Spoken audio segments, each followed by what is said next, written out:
Nabi pula susun strategi.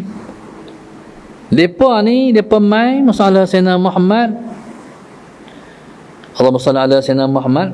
Nabi atok tempat tidur dia masalah Sayyidina Muhammad di cover oleh Sayyidina Ali karramallahu wajhah. Sayyidina Ali hang tidur tempat tidur aku. Pakai selimut aku tutup semua. Masalah Sayyidina Muhammad. Jadi cerita dia tuan-tuan, yang di pihak musuh merancang, dia patut strategi. Salah Sayyidina yang jadi Nabi hijrah ni sebab dah ada kemuncak permusuhan depa dengan Nabi kita sallallahu alaihi wasallam. Salah Sayyidina Muhammad. Mula-mula pelekeh penghina Nabi. Lepas tu bunuh, siksa para sahabat Nabi. Nabi tetap buat juga kerja dakwah. Sampai tu peringkat dia kata Muhammad ni tak boleh lah. Muhammad ni tak boleh. Memang kita bersorak saya nak buat apa? Nak buat macam mana kat dia? Mesyuaratlah di parlimen Quraisy pada ketika tu nama Darun Nadwah. Apa kata Muhammad ni kalau kita buang negeri okey tak? Pilih lempak tentang mana? Tengah duk bersembang tu masalah Sayyidina Muhammad, mai satu orang tua. Mai orang tua pakai tongkat, cara baju dia pakai dia orang Najd. Orang Najd. Najd ni ada cerita. Satu masa Nabi kata, Allahumma barik Yamanana. Ya Allah Tuhan kami, berkatkanlah Yaman kami. Kemudian Nabi kata, Allahumma barik Syamana. Nabi ulang 3 kali. Ya Allah, berkatkanlah Syam kami, negeri Syam. Ketika tu bangkit satu orang, dia kata, Ya Rasulullah, Najdana. Ya Rasulullah, Najd kami, Najd kita.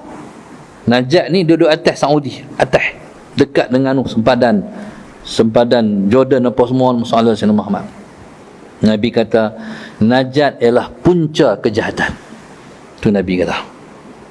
Jadi subhanallah masalah Sayyidina Muhammad ni cerita Najd. Orang laki-laki tadi masalah Sayyidina, orang tua tadi daripada Najd, cara pakai tu kata orang Najd. Macam contoh kalau pakai baju masalah Sayyidina Muhammad, baju kurung tak ada tengkok tu, orang tadi orang Johor ni cara pakai tu tahu. Bila mai dia dengar dia tumpang sekali boleh tak?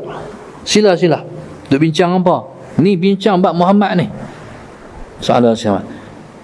Cuba ada putih apa dah? Kami duk bincang nak buang Muhammad, buang negeri. Jangan, kata orang tua ni. Kalau hampa buang dia di mana negeri, nanti dia patah balik, dihimpun kekuatannya, dia pukul hampa habis. Dia kata betul juga. Salah saya. Macam mana kalau Muhammad ni kita penjara? Penjara boleh keluar. Tak tahulah penjara macam zaman tu macam mana. Masalah Sayyidina Muhammad. Kata orang tua tu, bunuh. Mereka pun tak terfikir nak bunuh Rasulullah. Sebab Nabi ialah bangsa mereka sendiri yang mereka paling sayang. Mereka panggil Al-Amin. Masalah Sayyidina Muhammad, bunuh selesai, kata orang tua tadi. Cuma mereka kata kami yang tak terfikir nak kata bunuh ni, antara sebabnya ialah Muhammad ni dia Bani Hashim, dia Bani Al-Muttalib. Orang Arab ni kalau satu orang dalam bangsa mereka kena bunuh, bangsa tu mai tuntut bela. Bukan kita bunuh dia seorang, bangsa dia, kabilah dia melawan kita.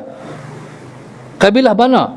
Kalau satu kabilah ni satu orang pergi bunuh Rasulullah, Bani Hashim, Bani Al-Muttalib akan mai tuntut bela.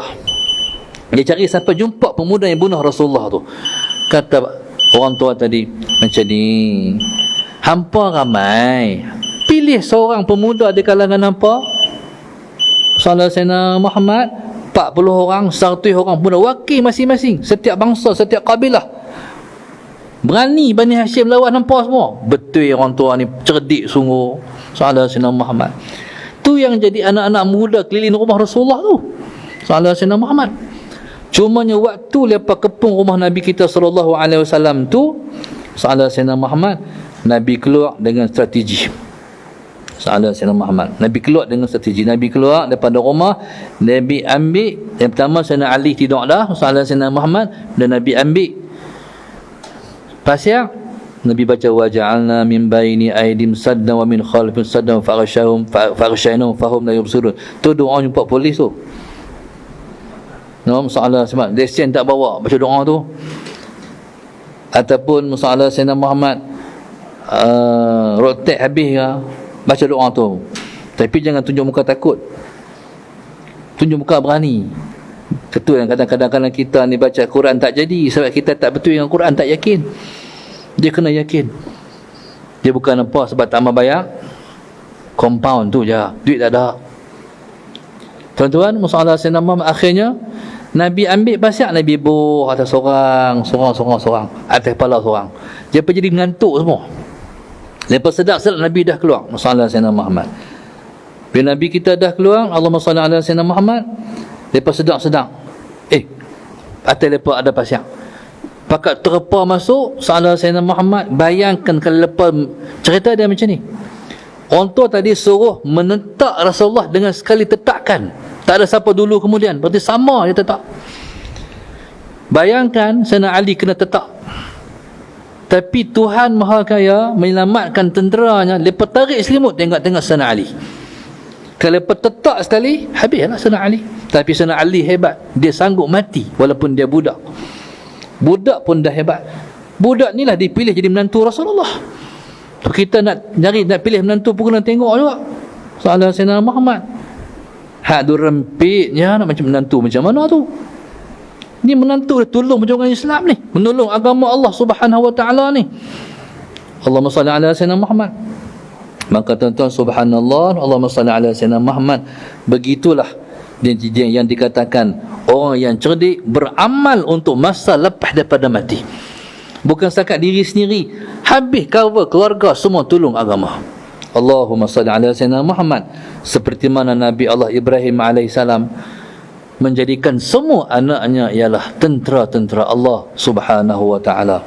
Begitulah Sayyidina Abu Bakar As-Siddiq radhiyallahu taala anhu, Allahumma salli ala Sayyidina Muhammad, menjadikan ahli keluarganya ialah tentera-tentera Allah dalam menjayakan peristiwa hijrah.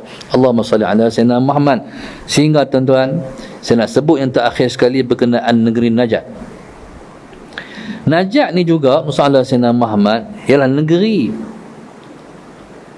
tercetusnya konflik sehingga syarif-syarif Mekah ditumbangkan dan berdirilah kerajaan Bani Saud. Dia panggil Saudi. Allahumma salli ala Sayyidina Muhammad. Saudi lah yang jadi fitnah pada umat Islam di akhir zaman. Bila mana mereka menjadikan satu orang namanya Muhammad bin Abdul Wahhab yang yang orang panggil pahaman Wahabi itu, masalah Sayyidina Muhammad bercantum dua, sehingga jadi fitnah pada umat Islam di akhir zaman. Masalah Sayyidina Muhammad. Jadi tuan-tuan, subhanallah, Allahumma salli ala Sayyidina Muhammad. Maka sampai kita tengok pada hari ini, Allahumma salli ala Sayyidina Muhammad, semua yang tidak sehaluan dengan pahaman ini maka dibid'ahkan. Maka bila bid'ah disebut kullu bid'atin dalalah wa kullu dalalatin finnar. Setiap bid'ah itu sesat dan semua yang sesat tempatnya neraka. Jadi subhanallah, Allahumma salli ala Sayyidina Muhammad. Maka betul lah Nabi kata kejahatan akan datang daripada Najd. Allahumma salli ala Sayyidina Muhammad. Maka tuan-tuan, subhanallah, maka mailah kita selalu muhasabah diri kita. Adakah kita telah menempatkan diri kita di tempat yang selayaknya dibanggakan oleh Nabi kita sallallahu alaihi wasallam dalam meletakkan agama di tempat yang paling tinggi? Kita buat apa tolong agama Allah Subhanahu wa taala bersama Sayyidina Muhammad? Tuan-tuan, jangan pada waktu masjid terkurang orang main ni kita termasuk di antara orang yang tak main masjid. Tolong agama Allah, masjid bagi periduk balik. Salah Sayyidina Muhammad. Maka apa salah kita buat ialah kita muhasabah, adakah aku telah bantu perjuangan Islam? Adakah aku telah tolong agama Allah? Dan semua yang kita buat ni Salah Sayyidina Muhammad ialah untuk masa lepas mati kita. Tuan-tuan, saya ingat sekat tu dulu. Wallahu subhanahu wa ta'ala alam.